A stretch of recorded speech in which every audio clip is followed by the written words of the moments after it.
So, JC, we hear a lot about Dow Theory, especially in financial media, especially recently with transports maybe not confirming the new highs in industrials, but really there's a lot more to Dow Theory than what we often hear about. Can you elaborate on that a little bit? Yeah, I mean, listen, everybody, when we talk Dow Theory, most people, a large percentage of the time, I would argue more than 90% of the time, what they're talking about is what you just said, the Dow Jones Industrial Average making a new high and the Dow Jones Transportation Average either confirming that new high or not confirming, right? In other words, diverging, and people say it's a Dow Theory sell signal. And that's really what they're referring to. And that is, there's some right parts to that and there's some wrong parts to that we can argue if you'd like, but there are other aspects to Dow Theory. There are a lot of Dow Theory tenets that Charlie Dow wrote down back in the day, particularly closing prices being the most important prices, not the open, right?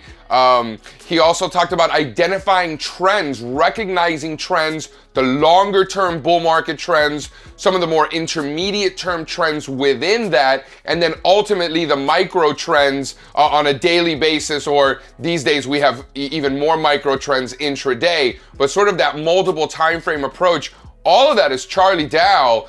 So I think that when we talk about Dow Theory, there's a lot more to it than just transports and industrials. Absolutely. So, I mean, right now, something we're constantly being plagued by are these headlines, whether it's about the trade war or Brexit, or now we have impeachment hearings. But another Dow tenet, I think, was Charlie Dow talked about how the major averages really discount everything. And when news comes in, it rapidly disseminates the information and reflects it in price. So what do you make of that theory, or that tenet right now? I think it's pretty relevant. Yeah, I mean, people are like, well, I can't believe the market is doing what it's doing, with all of these news headlines. And, what I think gets dismissed a lot is that what you might think is an important headline doesn't mean that the market thinks it is, right? So there are two completely conflicting perspectives that I think gets forgotten. These are two different things. So I really think it's in everyone's best interest to put their emotions aside, right? And how you feel the market should react to this news, put that aside, because the market, things don't really work that way. So what Charlie Dow was trying to say is that the reason that price is what it is, and the reason we study the behavior of price, is because that is what the market agrees something is worth on that particular day or week or year. So we can't argue with that. That will never ever be restated. So I think if the ultimate goal is to profit by selling something at a higher price, right? If price is the most important thing, then I believe firmly that the process should begin and finish with that study of price. Sure, and when you talk about news headlines, I mean, what Charlie Dow would probably say about, the current environment that we're living through is to focus on the primary trend, which is higher, and all of these headlines that come out, they're really just what's creating those little tiny ripples in the market. The minor trends that he talked about are referred to as noise. Yeah, I think the metaphor that's often used is really comparing it to the ocean and the waves coming in and out, whether it's high tide or low tide, or these big waves making lower lows or lower highs or higher highs, in terms of that tide, and sitting around and watching that, really observing that, the market really behaves like that, and you could really identify those trends. That's why technical analysis works, because markets trend. And what we're trying to do here is identify trends. So one of the other questions that you were asking me, Strazza, was about, the confirmation or divergence when we talk about transports. A big conversation amongst friends of mine and, fellow market participants are whether or not that transportation index is the proper second index to the industrials. Should it be something like semiconductors, for example, and that's the new transports of today, right? Are your cohorts in New York asking similar questions? Absolutely, and I mean, that's something that we point to all the time, right? Because the semiconductors today are kind of the lifeblood of our modern day economy, with the tech-driven world that we live in, while maybe, a century ago when Charlie Dow was, writing his columns, it was the transports which transported the goods, or really the railroads.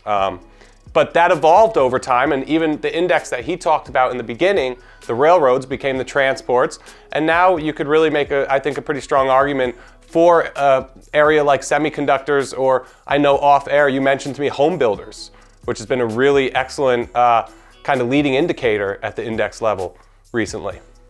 For a while. So for me, it's not one or the other.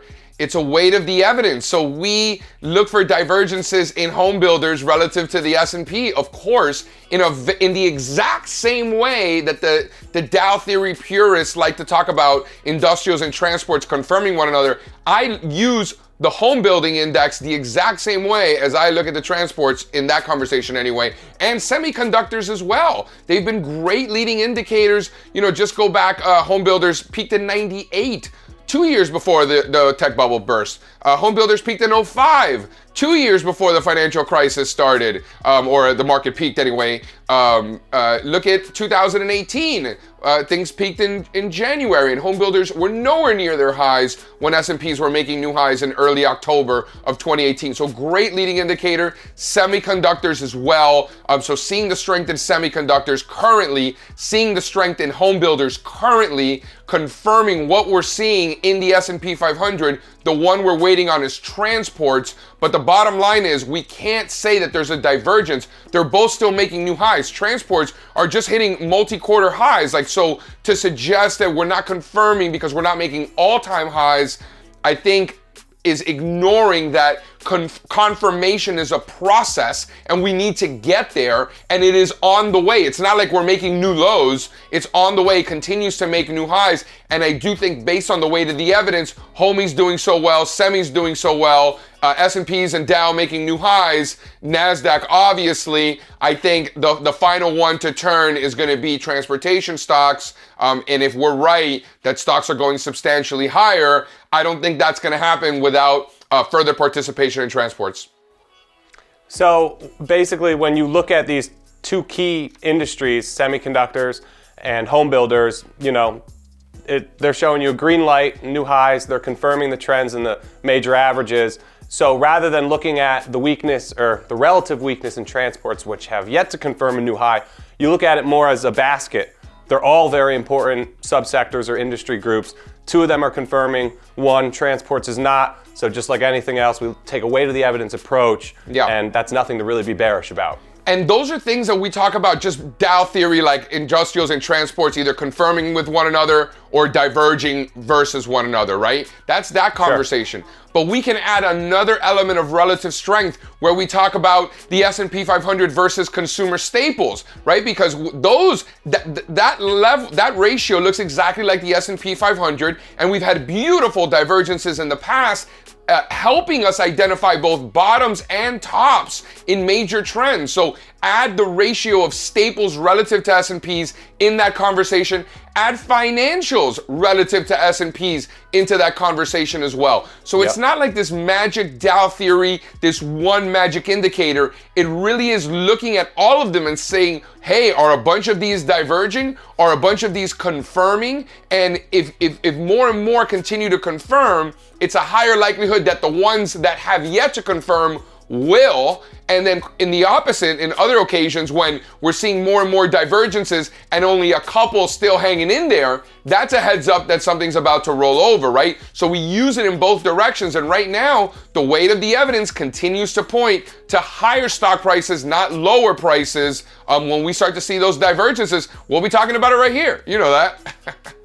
No, I think those are some great insights. And to wrap it up, another very important Dow theory tenet that we didn't mention yet is basically that you give the benefit of the doubt to the primary trend until you have a clear and definitive signal that it's reversing.